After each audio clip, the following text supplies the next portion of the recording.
दोस्तों, ये कहानी है बिहार के एक गांव की जिसमें विजय नाम का लड़का रहा करता था।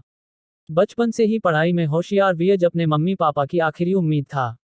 विजय के दादा ने अपने समय में बहुत कर्ज ले लिया था जिसको चुकाने में पापा की पूरी जिंदगी मजदूरी में निकल गई। उनके पास थोड़ी सी जमीन थी जिससे उनका गुजरा हो रहा था। पापा की तबीयत मजदूरी करने से खराब रहती थी पर पापा विजय को इस बात का एहसास नहीं होने देते थे। विजय को पढ़ाई में इतना होशियार देखकर उसके मम्मी पापा ने हर वह काम किया जिससे वह विजय को पढ़ा पाए। विजय की कॉलेज की पढ़ाई खत्म हो गई थी और वह एक छोटी सी नौकरी करने लगा जिससे उसका खर्चा निकल जाता और साथ में वह कलेक्टर बनने की तैयारी भी कर रहा था। विजय अपने वक्त का एक मिनट भी फालतू नहीं गुजारता था। विजय ने पूरा समय पढ़ाई और नौकरी में ही लगा दिया।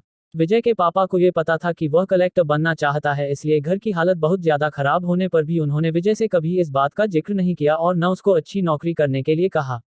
लगातार 2 साल तक विजय पास नहीं हो पाया। उसके बाद भी उसके पिता ने अपना घर और जमीन गिरवी रखकर विजय को आईएएस की कोचिंग ज्वाइन करवाई और उसकी नौकरी भी छुड़वा दी और केवल पढ़ाई करने को कहा। विजय के पापा हमेशा उससे कहा करते, बेटा खेत और घर दोबारा आ जाएंगे पर कलेक्टर दोबारा नहीं बन सकते। आज पूरे साल पढ़ाई करने के बाद विजय का रिजल्ट आ गया जिसमें वह अच्छे नंबरों से निकल गया था। आज उसके पिता से ज्यादा खुश कोई नहीं था। ऐसा लग रहा था जैसे विजय का सपना पूरा होने वाला है, पर भगवान को कुछ और ही मंजूर था। विजय का कल इंटरव्यू था और सुबह से उसके पापा की तबीयत खराब थी। विजय के पापा उसकी मां से बार बार कह रहे थे कि विजय को मत बताना और उस दिन देर रात उनकी मौत हो गई। अब एक मां जिसकी गोद में उसका पति गुजर गया और वह अपने दर्द को भुलाकर अपने बेटे की जिंदगी के बारे में सोच रही थी। मां ने पड़ोसियों तक को इस बात का एहसास नहीं होने दिया कि उसका पति अब नहीं रहा।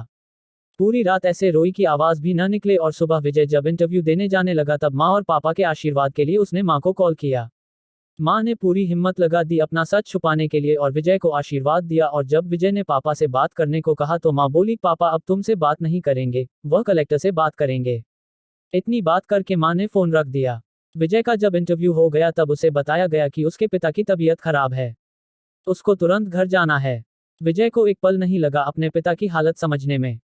घर पहुंचकर पिता के पैरों में गिरकर वह जोर जोर से रोने लगा और कहने लगा, पापा उठो, देखो मैं कलेक्टर बन गया। आज उसके पिता को वह खुशी मिली थी जिसका उनको वर्षों से इंतजार था, पर आज वह इस दुनिया में नहीं थे। भगवान विजय के पिता की जिंदगी में सुख लिखना ही भूल गए थे। पहले वह अपने पिता के कर्ज में जिंदगी भर मजदूरी करते रहे और फिर बेटे के सपनों में फिर घर और जमीन गिरवी रखनी पड़ी। वह जिंदगी में कर्ज लेकर आए और को भले ही जिंदगी में कुछ हासिल न हुआ हो पर वह अपने लड़के को इस काबिल बना गए कि वह अपनी 7 पुश्तों को बैठे बैठे खिला पाए। विजय की मां ने जो उस रात किया जिसको करने का जज्बा बहुत कम लोगों में होता है। जब विजय कलेक्टर बनकर घर आया तब मां ने विजय से कहा, बेटा तुम आज इतने बड़े बन गए हो कि हाजरों गरीबों का भला कर सकते हो।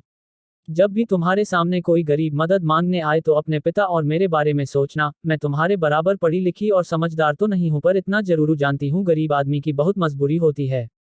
तुम कभी किसी का बुरा मत करना। शिक्षा। दोस्तों, इस कहानी से हमें ये शिक्षा मिलती है कि वक्त कितना भी खराब हो हम उसे बदल जरूर सकते हैं।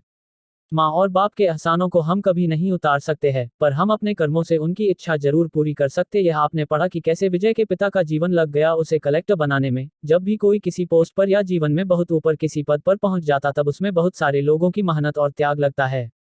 जब हम 2 मिनट में किसी को अच्छा या बुरा कह देते हैं तब हम उसके जीवन का संघर्ष भूल जाते हैं। किसी अधिकारी, नेता या बिजनेस को बुरा भला कहने से पहले उसके पीछे की मेहनत और त्याग के बारे में